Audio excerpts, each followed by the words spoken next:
A note on the nature of acoustic space. I've spent some time recently out of doors concentrating on trying to understand what the essential nature of the acoustic world is.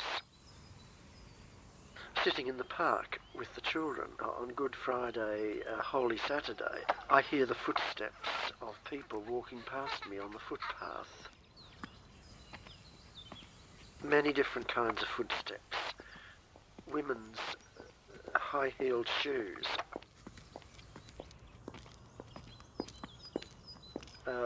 shoes that sound like flip-flops.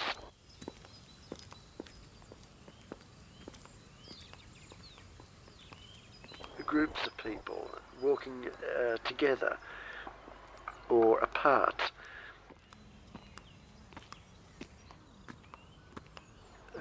Children toddling along with rapid steps. Somebody running.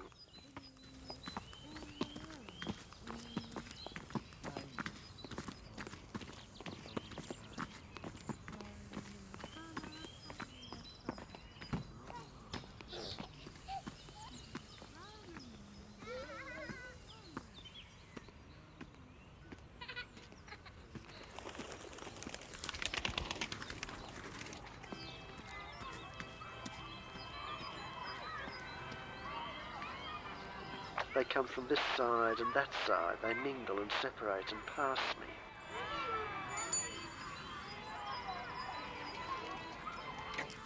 There's the rustling of the newspaper from somebody sitting on the next bench.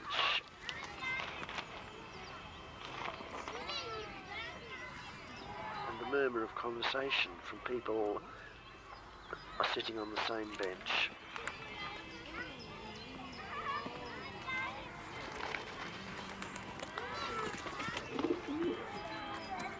Further out to the right and behind me there's the car park and the sound of people starting and stopping their cars and driving off.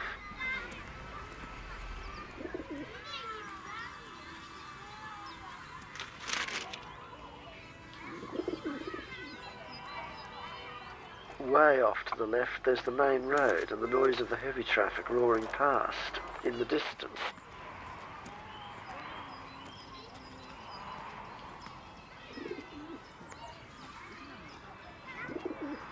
Further in front of me is the lake, with the ducks and the other pond birds, with all the quacking and the splashing that goes on all the time as they land and take off and fight and squabble over bits of food. There's the splash splash of the paddle boat, and the little children crying out. Further off, there's the different sound of the rowing boats out on the larger lake. Beyond that is the park itself, and here one has the distant cries of people playing ball, shouts of children.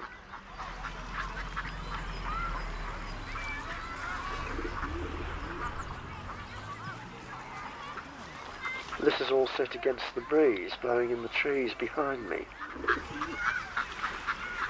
And the myriad voices and sounds coming from all of these directions create a panorama of music and information, which is absorbing and fascinating.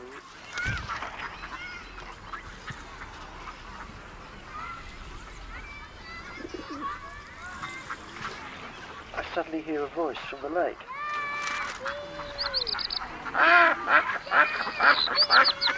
My children are there, and previously they were not there, not until they cried out.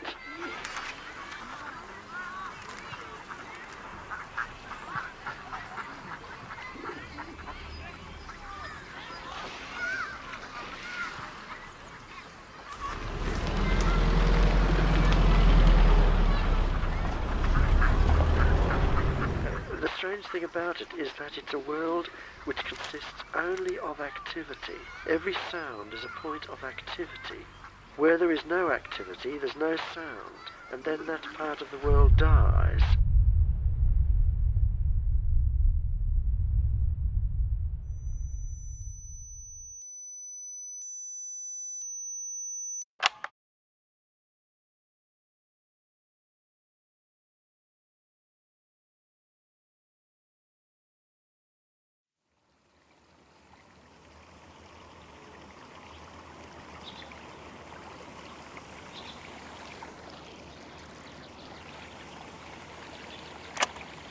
note on weather.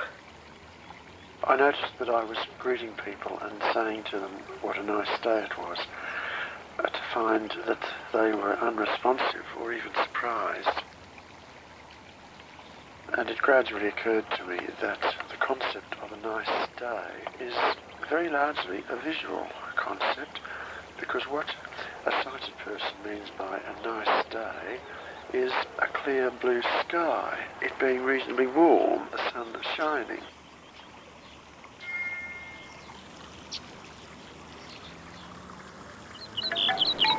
In the blind person's appreciation of weather, wind takes the place of sun.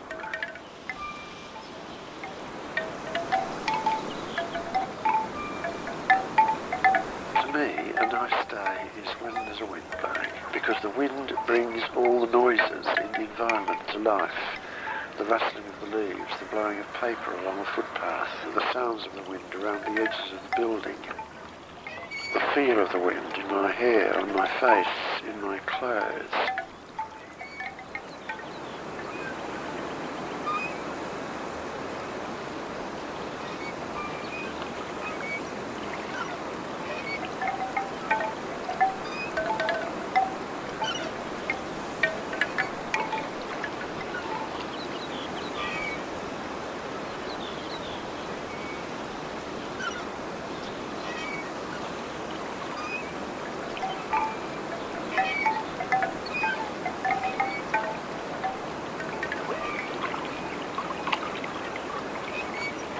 To a blind person, thunder would always be interesting and exciting because it suddenly puts a roof over his head.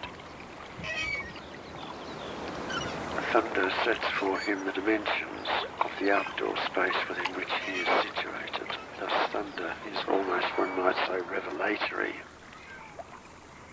The sighted person always has a roof over his head in the form of the blue sky or the cloud cover or the stars, but the blind person never has a roof over his head until thunder puts it there.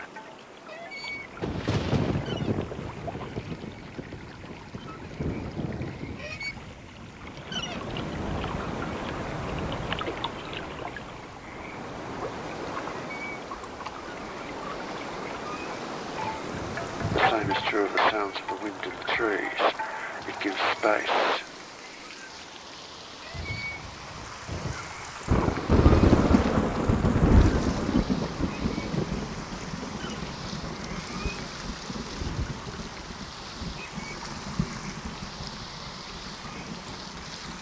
A still day is boring. A windy day is always exciting and often beautiful.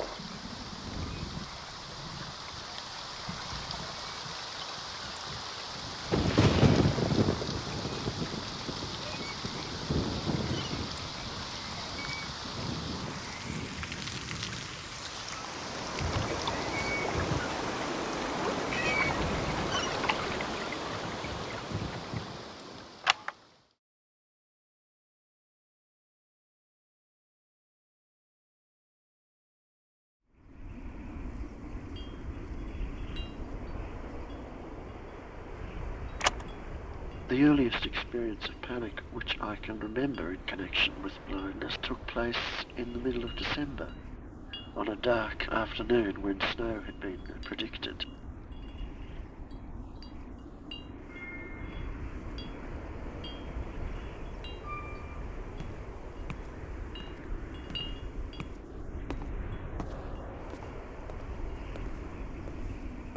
I left the house, but had only gone about 100 yards when I was aware of a growing feeling of doubt and uncertainty.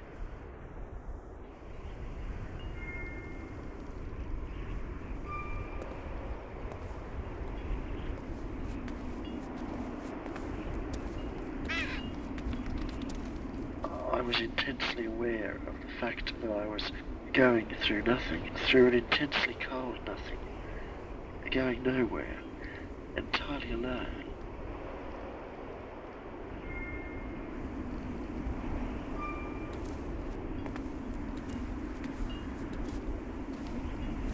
I was entering into a long, dark, endless tunnel, which when I'd entered it, I couldn't come back. I had a desperate feeling of being enclosed, of having to get out.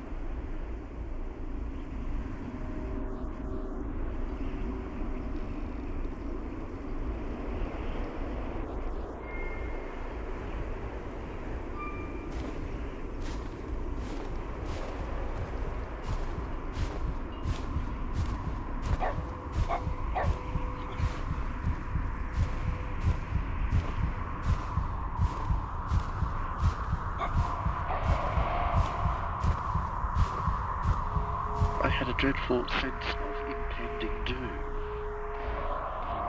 a desperate need to break through this black curtain, this black veil which is surrounding me, to come out into the world of light out there. I turned around and walked back to the house.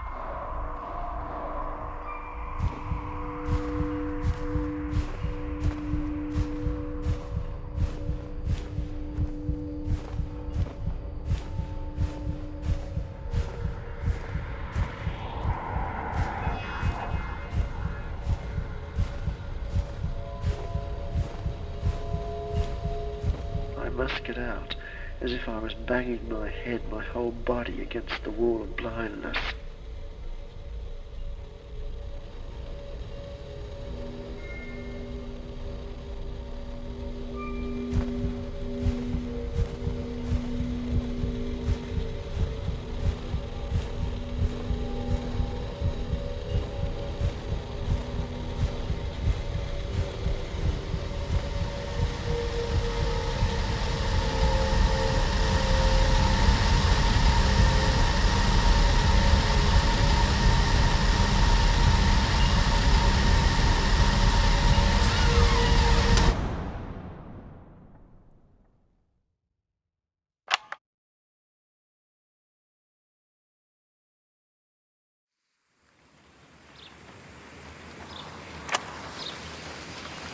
On the experience of hearing rain falling. This evening I came out the front door of the house at 9 o'clock and it was raining. I stood for a few minutes, lost in the beauty of it.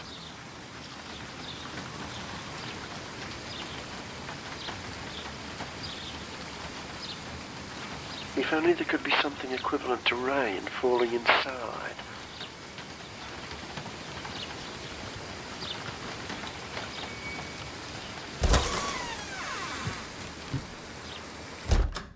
Then the whole of a room would take on shape and dimension.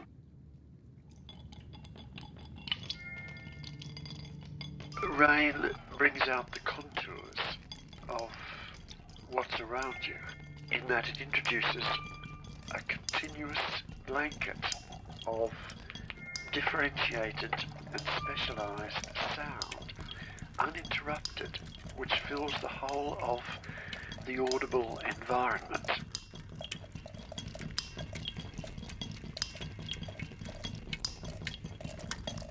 I should also say that this is an experience of beauty, and the beauty lies in the way that the patterns of sound present the world to one, the world which is otherwise veiled until one actually touches it, is through the grace of the rain revealed to one, becomes present to one, so that suddenly, instead of being isolated, cut off, preoccupied internally by the things that your body is encountering moment by moment, you are presented with a world, you are related to a world, you are addressed by a world.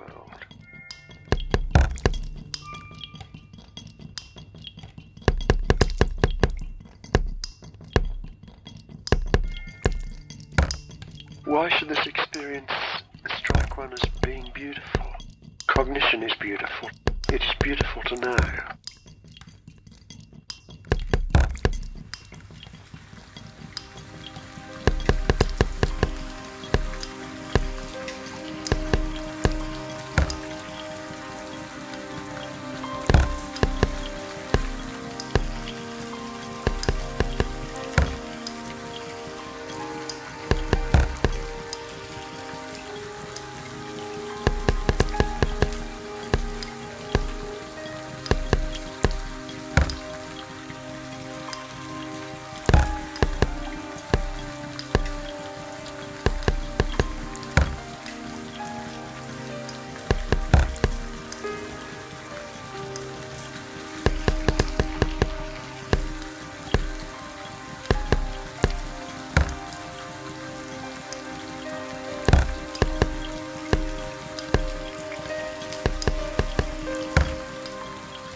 party a week or two ago, there was a group of young singers sang religious music.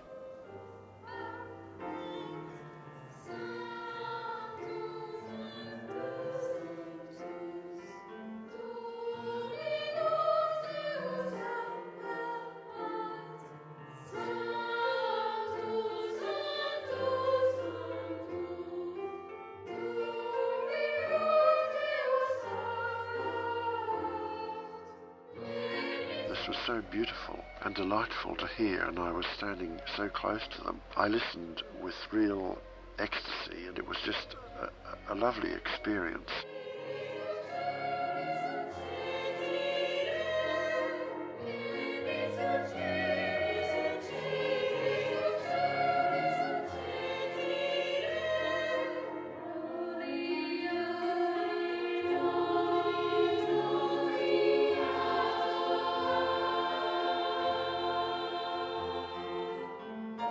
I was shocked out of this when somebody said to me afterwards, "And you know, John, you might like to know, they all look so radiant, their faces are smiling, they're dressed in such bright colours, and they really look so delightfully happy."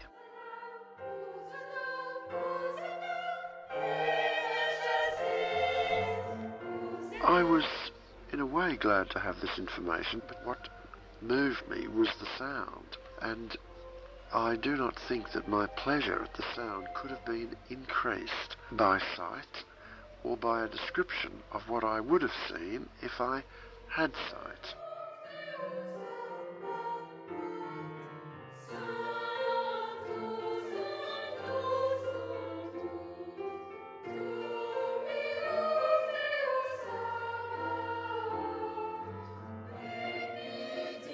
I do not think, in other words, that my appreciation lacked anything because there was not a visual element in it.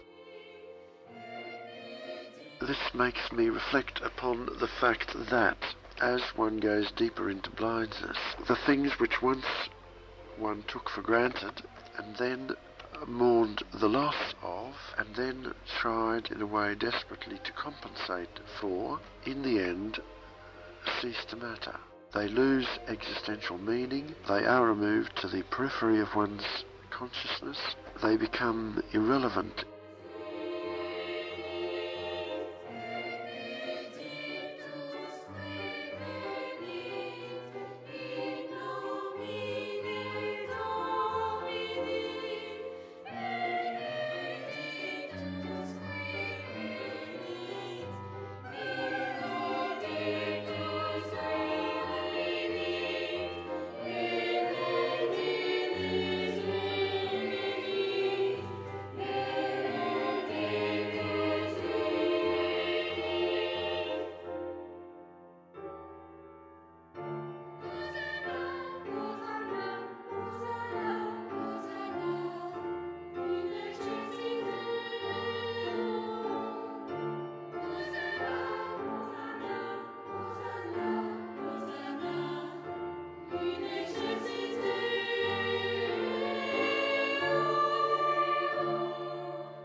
I think I am beginning to understand what it's like to be blind.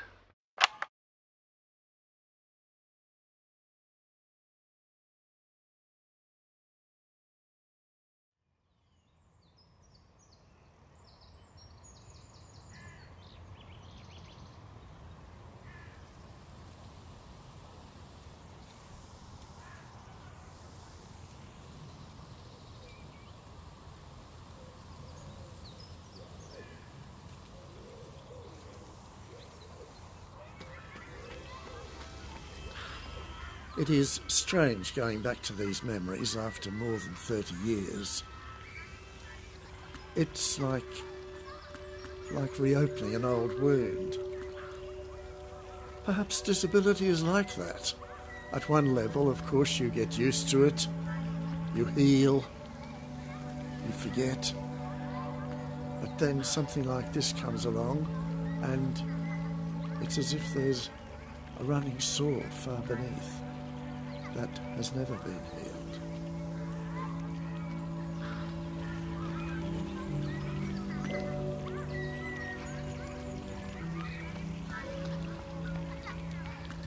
My children, of course, are grown up now. They're all young adults.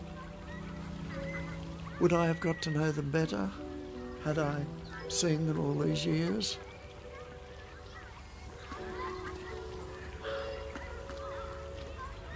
I don't need to see them. I don't think I would have known them anymore if I could have seen them. My life with them has been a life of conversation, of stories lived together, of passing days. After all, being human is not seeing, it's loving.